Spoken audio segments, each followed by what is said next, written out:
পনিরের নানান রেসিপি প্রায় সারা বছর আমরা খেয়ে থাকি, কিন্তু শীতকাল এসে গেলেই মটর পনির খাওয়ার মজাই আলাদা। দুপুরের লাঞ্চে জিরা রাইস, পোলাও কিংবা রাতের ডিনারে রুটি পরোটার সাথে মটর পনির অনবদ্য। তাই আজকে আমি নিয়ে চলে এসেছি রেস্টুরেন্ট স্টাইলে মটর পনির রেসিপি। তাহলে চলো দেখে নিই রেস্টুরেন্ট স্টাইলে মটর পনির বাড়িতে সহজে কিভাবে আমরা বানাবো। নমস্কার বন্ধুরা, পূর্ণিমা ইজি কিচেনে সবাইকে স্বাগত জানাই। মটর পনির বানানোর জন্য যে উপকরণগুলো লাগবে সেগুলো এবার দেখে নেওয়া যাক। এই উপকরণগুলো আমার ডেসক্রিপশান বক্সে দেওয়া আছে, পরিমাণ কতটা লাগবে আপনারা সেখান থেকে দেখে নিন। এবার আমি 200 গ্রাম পনির সেম সাইজ করে কেটে নিচ্ছি, 4 কোনা করে। আপনারা যে কোনো সাইজ দিতে পারেন, তবে একটু পিসগুলো বড় রাখবেন। এবার এগুলো কেটে নিয়ে আমি একটা পাত্রের মধ্যে রেখে দিচ্ছি। এবার মিডিয়াম ফ্লেমে কড়াইটা গরম হয়ে গেলে আমি দিয়ে দিচ্ছি 2 টেবিল চামচ সরষের তেল, আর দিয়ে দিয়েছি 1 চামচ বাটার। বাটারটা গলে গেলে এবার আমি পনিরগুলো এক এক করে কড়াইতে হালকা ব্রাউন করে ভেজে নিচ্ছি। তত সময়ে আমি একটা প্যানে করে একটু গরম জল, 1 টেবিল চামচ নুন দিয়ে মটরগুলো সেদ্ধ করে নিচ্ছি। আমি এখানে 200 গ্রাম মটর নিয়েছি।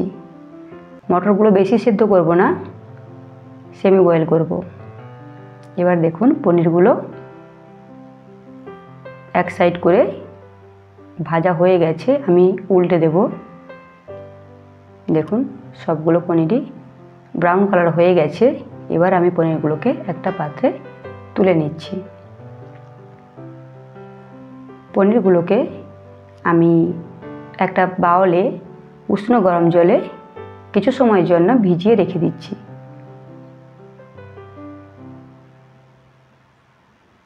এবার দেখুন মটরগুলো সেদ্ধ হয়ে গেছে, সেমি বয়েলই করেছি, দেখে নিন। এইভাবেই সেদ্ধ করবেন, বেশি সেদ্ধ করার দরকার নেই, ঘেটে যেতে পারে। এবার মটরগুলোকে একটা ছাঁকনির মাধ্যমে ছেঁকে নেব।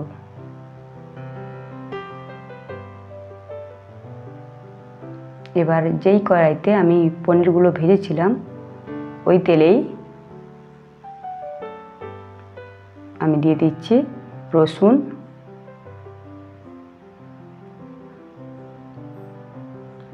আদা, একটু নেড়ে চেড়ে এবার আমি অ্যাড করছি কাঁচা লঙ্কা। আমি এখানে 4টে দিয়েছি, আপনারা আপনাদের পরিবার মতো দেবেন। এবার আমি দিয়ে দিচ্ছি 3টে বড় সাইজের পেঁয়াজ। এগুলোকে হালকা ব্রাউন করে ভেজে নেব।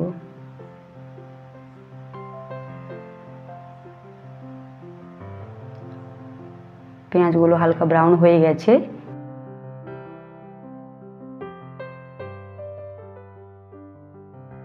এবার এখানে আমি অ্যাড করছি 4টে বড় সাইজের টমেটো।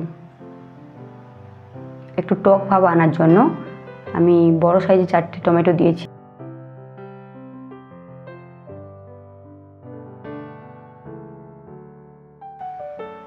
এবার আমি অ্যাড করছি নুন। আমি এখানে পরিমাণ মতো নুন দিয়ে দিয়েছি, আপনারা চাইলে পরে দিতে পারেন। এবার এটাকে একটু ভালো করে নেড়ে চেড়ে কভার করে দিচ্ছি 3 মিনিটের জন্য। 3 মিনিট পর টমেটো অনেকটাই গলে গেছে এবং মশলাগুলোও সেদ্ধ হয়ে গেছে, সব সেদ্ধ হয়ে গেছে। এবার আমি এবার মশলাগুলোকে একটা মিক্সিং জারে নিয়ে একটু ঠান্ডা করে গ্রাইন্ড করে নেব। এবার ভিজিয়ে রাখা পনিরগুলো একটা পাত্রে আমি তুলে নিচ্ছি। দেখুন পনিরগুলো কতটা সফট হয়ে গেছে, স্পঞ্জি হয়ে গেছে। সব পনিরগুলো আমি পাত্রে তুলে নিয়েছি। এবার আমি কড়াইতে 2 টেবিল চামচ সরষের তেল দিয়ে দিয়েছি। এবার অ্যাড করছি এখানে 1 টেবিল চামচ বাটার,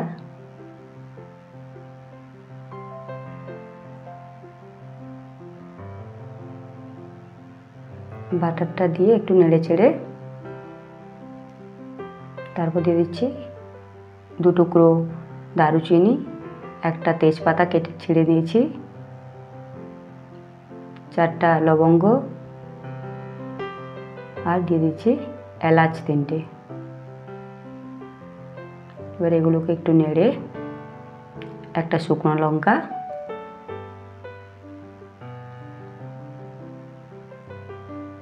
দিয়ে দিচ্ছি গোটা জিরে,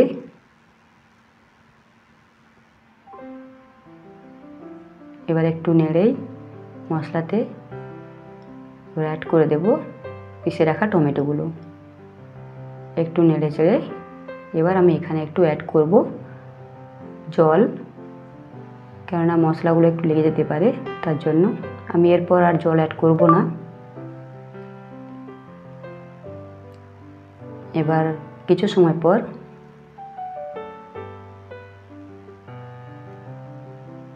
আমি অ্যাড করছি red chilli powder, Kashmiri red chilli powder,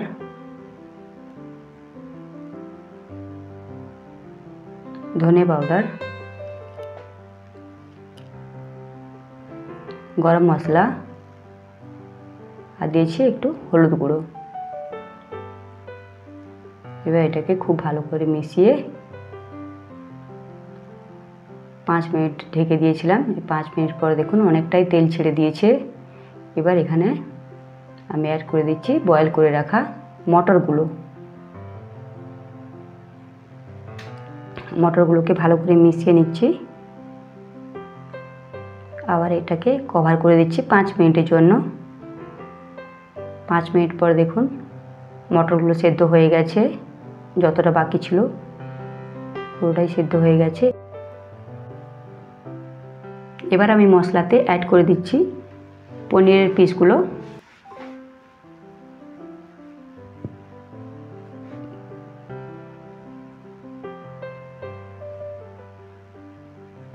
এবার এটাকে একটু ভালো করে নাড়াচাড়া করে আবারও ঢেকে দেব।